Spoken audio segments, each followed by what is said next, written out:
Gerbiami Seimo nariai, gerbiami svečiai, šiandien turime labai svarbią diskusiją.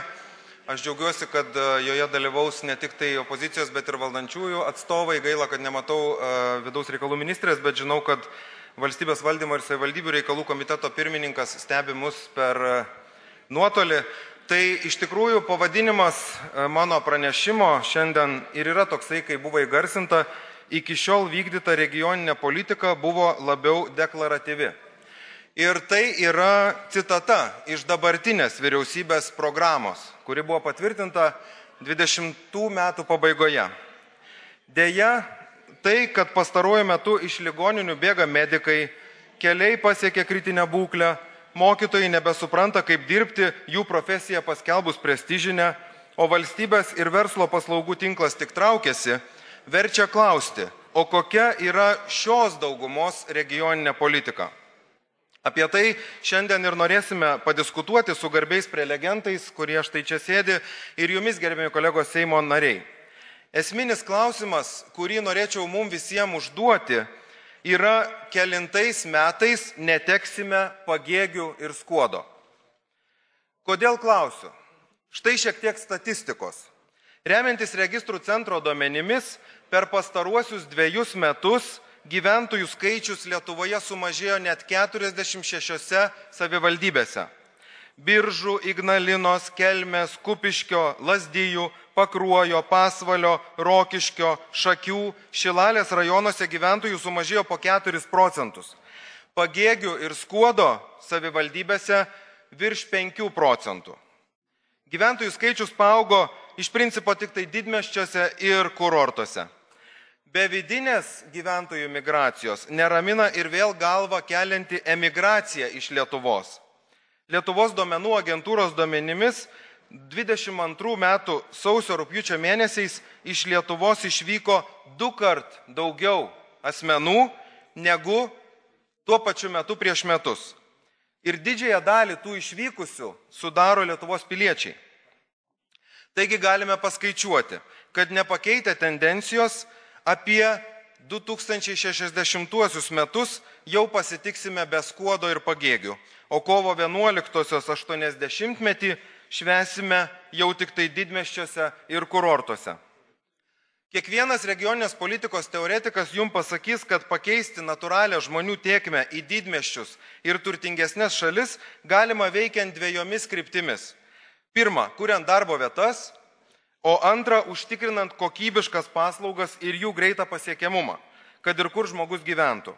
Deja, pati dabartinė vyriausybė savo 22 metų ataskaitoje pripažįsta, kad ekonominis atotrūkis tarp Vilniaus apskrities ir likusių apskričių, vertinant BVP vienam gyventojui, tik tai didėja. Na, o paslaugų pasiekiamumo pokyčius turbūt geriausiai iliustruoja situacija Klaipėdoje, kur pacientai turi stotis į gyvą eilę tam, kad galėtų užsirašyti į skaitmeninę eilę patekti pas gydytojus. Puikiai atsimename, kad tvirtinant 18-osios dabartinės vyriausybės programą kilo įtarimų, jog didelė dalis regionų plėtros idėjų yra tiesiog nuplagijuota nuo merų, ministerijų, verslo, akademikų parašytos regioninės politikos baltosios knygos, nenurodant jos pirminio šaltinio. Tai būtų tik pusė bėdos. Deja, akivaizdu, kad netgi tos idėjos, kurios buvo nuplagijuotos ir paskelbtos kaip savo, nėra niekaip įgyvendintos. Pateiksiu tik trumpą dabartinės vyriausybės programoje nurodomų sėkmės rodiklių analizę. Buvo numatyta, bendradarbiaujant su regionų atstovais, parengti nacionalinę regionų plėtros programą, kurios sudedamoji dalis būtų efektyvus ir specializuotas ekonomikos augimo planas kiekvienam regionui. Programa yra, bet jokio tokio plano kiekvienam regionui joje nerasite nei su žiburiu. ES struktūrinių fondų lėšų dalis, perskirstoma per regionų plėtros tarybas, turėjo sudaryti 30%.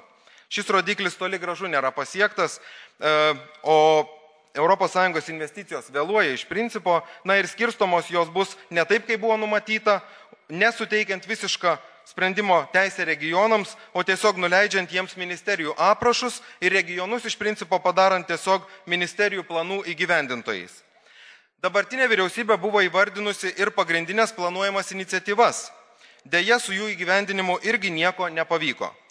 Buvo žadėta stiprinti regionų plėtros tarybas, vėl įtraukiant į jas verslo atstovus, tai nepadaryta. Buvo pažadėta siekti stiprinti vietos veiklos grupių kompetencijas, suteikiant jiem daugiau galimybių įgyvendinti didesnio masto projektus, teikti paslaugas, nepasiekta. Na ir galiausiai buvo planuota sudaryti lygias galimybės gauti kokybiškas viešasias paslaugas visų regionų gyventojams. Matant šliaužiančią optimizaciją Lietuvoje, tai tiesiog skamba kaip anekdotas, o gal net ir pasityčiojimas. Dar buvo toks vyriausybės programos projektas kaip gyvybingas kaimas. Kaip sekasi jį gyvendinti, turbūt geriausiai parodė ūkininkų streikas prie Seimo. Nenuostabu, kad nei 21 metų, nei 22 metų savo veiklos ataskaitoje vyriausybė nė žodžiu neužsiminė apie pažangą kuriant tą gyvybingą kaimą. O ir pažanga žemės ūkio srityje vyriausybės ataskaitose beveik negavo jokio dėmesio. Taigi tenka konstatuoti, kad regioninė politika pastaraisiais metais nebuvo net deklaratyvi, ji tebuvo imitacinė arba jos visai nebuvo. Ką liudija ir 22 metų vyriausybės ataskaitoje pripažintas neigiamas esminio regioninės sanglaudos rodiklio pokytis. Vidutinis BVP vienam gyventojui nuokrypis regionuose, palyginti su šalies BVP vienam gyventojui nesumažėjo, kaip turėtų būti sėkmingos regioninės politikos atveju, o tik padidėjo. Ačiū uždėmesi.